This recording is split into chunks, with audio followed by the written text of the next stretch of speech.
N24 Kannada ನ್ಯೂಸ್ಗೆ ಸ್ವಾಗತ. ಕರ್ನಾಟಕ ರಾಜ್ಯದ ಮಾಜಿ ಮುಖ್ಯಮಂತ್ರಿಗಳು ಹಾಗೂ ಬೆಳಗಾವಿ ಲೋಕಸಭಾ ಕ್ಷೇತ್ರದ ಸಂಸದರು ಆದ ಜಗದೀಶ್ ಶೆಟ್ಟರ್ ಅವರೊಂದಿಗೆ ಕಿತ್ತೂರು ಉತ್ಸವ 2024 ಹಾಗೂ ಕಿತ್ತೂರಿನ ಮಾರ್ಗವಾಗಿ ರೈಲ್ವೆ ಯೋಜನೆ ಅನುಷ್ಠಾನಗೊಳಿಸುವುದು, ಸತೀಶ್ ಜಾರಕಿಹೊಳಿ ಸಿಎಂ ಆಗುವುದು ಹೀಗೆ ಹಲವಾರು ವಿಷಯಗಳ ಬಗ್ಗೆ ನಮ್ಮ ನ್ಯೂಸ್ ಸಮೂಹದ ರಾಜ್ಯ ಉಪಸಂಪಾದಕ ಬಸವರಾಜ್ ಮುಕ್ತವಾಗಿ ಸಂದರ್ಶನ ಮಾಡಿದ್ದಾರೆ.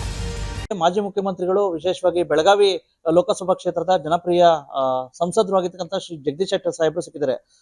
ವಿಶೇಷವಾಗಿ ಈ ಬಾರಿ ಕಿತ್ತೂರು ಉತ್ಸವ ಅಂತಕ್ಕಂಥದ್ದು 200ನೇ ವಿಜಯೋತ್ಸವ ಆಗ್ತಾ ಇದೆ. ರಾಣಿ ಚೆನ್ನಮ್ಮ ಅವರು ಅವ್ರೇನ್ ಹೇಳ್ತಾರೆ ಬನ್ನಿ ವೀಕ್ಷಕರೇ. ಸರ್ ನಮಸ್ತೆ. ವಿಶೇಷವಾಗಿ ಒಂದ್ ರೀತಿ ಕಿತ್ತೂರು ಉತ್ಸವ ಈ ಬಾರಿ 200ನೇ ವಿಜಯೋತ್ಸವ ಆಗ್ತಾ ಇದೆ ಸರ್. ಸಾಕಷ್ಟು ಒಂದ್ ರೀತಿ ತಾವು ಸಹ ಮಾಜಿ ಮುಖ್ಯಮಂತ್ರಿಗಳಾಗಿದ್ರು, ಕಿತ್ತೂರಿಗೆ ಅಪಾರವಾದ ಅಭಿವೃದ್ಧಿ ಕೊಡುಗೆ ಕೊಟ್ಟಿದ್ರಿ. ಇಲ್ಲ, ಕಿತ್ತೂರು ಉತ್ಸವ ಬಹಳ ವಿಜೃಂಭಣೆಯಿಂದ ಭಾಳ ವರ್ಷದಿಂದ ನಡ್ಕೊಂಡು ಬಂದಿದೆ. ಮತ್ತು ನಾನು ಹಿಂದೆ ರಾಜ್ಯದ ಮುಖ್ಯಮಂತ್ರಿ ಇದ್ದಾಗೂ ಬಂದು ಉದ್ಘಾಟನೆ ಮಾಡಿಸಿದೆ. ಸ್ಪೀಕರ್ ಇದ್ದಾಗೂ ನಾನು ಉದ್ಘಾಟನೆ ನಾನೇ ಮಾಡಿದ್ದೆ. ವೀರರಾಣಿ ಚೆನ್ನಮ್ಮ ಒಂದು ಶೌರ್ಯ ಏನಿದೆ ಮತ್ತು ಬ್ರಿಟಿಷ್ ವಿರುದ್ಧ ಹೋರಾಟ, ಅದೆಲ್ಲ ನಮ್ಮ ಯುವ ಜನಾಂಗಕ್ಕೆ ಒಂದು ಸ್ಫೂರ್ತಿ ಕೊಡುವಂಥದ್ದು. ಹೀಗಾಗಿ ಇವತ್ತು ವೀರರಾಣಿ ಚೆನ್ನಮ್ಮ ಅವರ ಉತ್ಸವ ಆಚರಣೆ ಮಾಡುವ ಮುಖಾಂತರ, ಕಿತ್ತೂರು ಉತ್ಸವ ಆಚರಣೆ ಮಾಡುವ ಮುಖಾಂತರ ನಮ್ಮ ಯುವ ಜನಾಂಗಕ್ಕೆ ಒಂದು ಸ್ಫೂರ್ತಿ ಕೊಡುವಂಥ ಕಾರ್ಯಕ್ರಮ. ಆ ಹಿನ್ನೆಲೆಯಲ್ಲಿ ಮತ್ತೆ ಈ ಸಲ ಹೆಚ್ಚಿನ ರೀತಿಯಿಂದ ಒಂದು ಅದ್ದೂರಿಯಿಂದ ಮಾಡಬೇಕು ಅನ್ನುವಂಥದ್ದು ಜಿಲ್ಲಾಡಳಿತ, ರಾಜ್ಯ ಸರ್ಕಾರ ನಿರ್ಧಾರ ಮಾಡಿದೆ. ನಾನು ಸ್ವಾಗತ ಮಾಡ್ತೀನಿ. ಮತ್ತು ಇನ್ನೊಂದು ಭಾಳ ವಿಶೇಷವಾಗಿ, ನಾನು ರಾಜ್ಯದ ಮುಖ್ಯಮಂತ್ರಿ ಇದ್ದಾಗ ಮತ್ತು ರೆವಿನ್ಯೂ ಮಿನಿಸ್ಟರ್ ಇದ್ದಾಗೂ ಸದ್ಯಕ್ಕೆ ಈ ಒಂದು ಕಿತ್ತೂರನ್ನು ಒಂದು ತಾಲೂಕಾ ಕೇಂದ್ರ ಮಾಡಬೇಕು ಅನ್ನುವಂಥದ್ದು ಬೇಡಿಕೆ ಇತ್ತು. ಅದು ಸ್ವಲ್ಪ ಗೈಡ್ಲೈನ್ಸ್ದಾಗ ಬರದೇ ಇದ್ದಾಗೂ ಸಹಿತಕ್ಕೆ ಅದೆಲ್ಲವನ್ನು ತೆಗೆದುಹಾಕಿ ನಾನು ಅವತ್ತು ಆಜ್ಞೆಯನ್ನು ಮಾಡಿದ್ದೆ. ಹೀಗಾಗಿ ಅವತ್ತು ಏನು ಆ ಸಂದರ್ಭದಲ್ಲಿ ನಾನು ಆಜ್ಞೆ ಮಾಡಿದ್ದೆ ಮುಖ್ಯಮಂತ್ರಿಯಾಗಿ. ಇವತ್ತು ಅದು ಕಿತ್ತೂರು ತಾಲೂಕಾ ಆಗಿ ಪರಿವರ್ತನೆ ಆಗಿದೆ.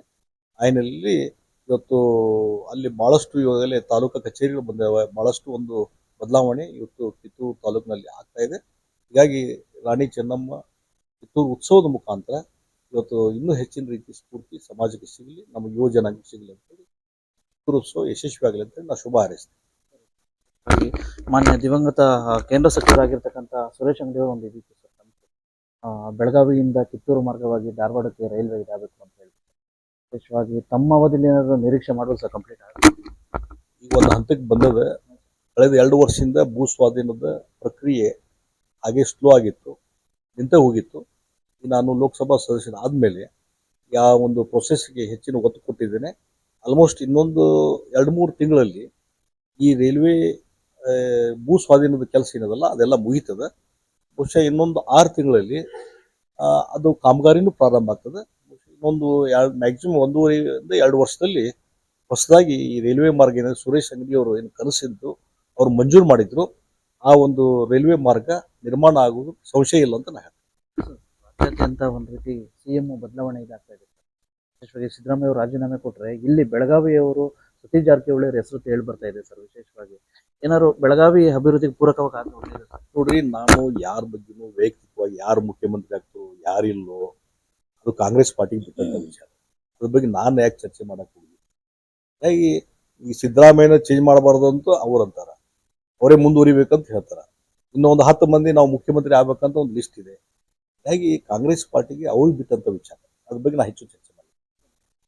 ಒಂದ್ ರೀತಿ ಗ್ರಾಮ ಲೆಕ್ಕಾಧಿಕಾರಿಗಳು ಪ್ರತಿಭಟನೆ ಮಾಡ್ತಾರೆ ಸರ್, ಮೂಲಭೂತ ಇದಕ್ಕೋಸ್ಕರ ತಳಮಟ್ಟದ ಒಂದ್ ರೀತಿ ಆಡಳಿತ ಸರ್. ಗ್ರಾಮ ಲೆಕ್ಕಾಧಿಕಾರಿಗಳು ವಿಶೇಷವಾಗಿ ಅವ್ರಿಗೇನಾದ್ರು ಬೆಂಬಲ ಸೂಕ್ತಕ್ಕಂಥ ನೋಡ್ರಿ, ಗ್ರಾಮ ಪಂಚಾಯಿತಿ ಗ್ರಾಮ ಲೆಕ್ಕಾಧಿಕಾರಿಗಳು ಅವ್ರಿಗೆ ಬಹಳಷ್ಟು ಸಮಸ್ಯೆಗಳಿದಾವೆ.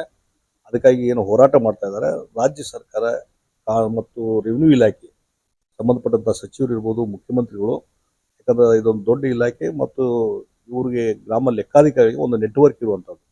ಗ್ರಾಮೀಣ ಭಾಗದ ಸಮಸ್ಯೆ ಅರ್ಥ ಮಾಡ್ಕೊಂಡವರು ಕೆಳ ಹಂತದಲ್ಲಿ ಏನೊಂದು ವ್ಯವಸ್ಥೆ ಇದೆ ಅದಕ್ಕೇನೋ ಒಂದು ಹೆಚ್ಚಿನ ರೀತಿ ಒತ್ತು ಕೊಡೋದು ಸರ್ಕಾರದ ಒಂದು ನೆಟ್ವರ್ಕನ್ನು ಜನರಿಗೆ ಮುಟ್ಟಿಸುವಂಥ ಕೆಲಸ ಈ ಗ್ರಾಮ ಲೆಕ್ಕಾಧಿಕಾರಿಗಳು ಮಾಡ್ತಾರೆ.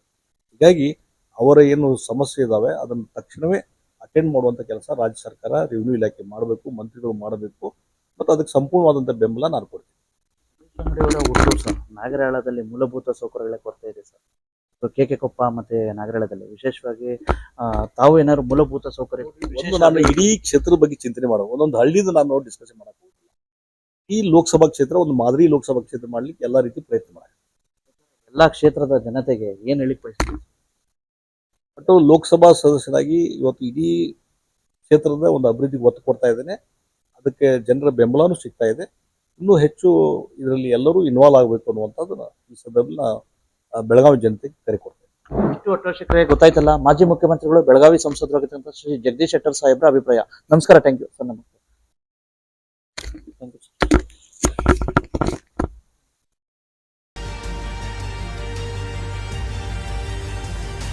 ತಾಜಾ ಸುದ್ದಿಗಾಗಿ ಟಿವಿ 24 ನ್ಯೂಸ್ಗೆ ಸಬ್ಸ್ಕ್ರೈಬ್ ಮಾಡಿ ಮತ್ತು ಬೆಲ್ ಐಕಾನ್ ಒತ್ತಿ ತಪ್ಪದೇ ಲಿಂಕ್ ಶೇರ್ ಮಾಡಿ.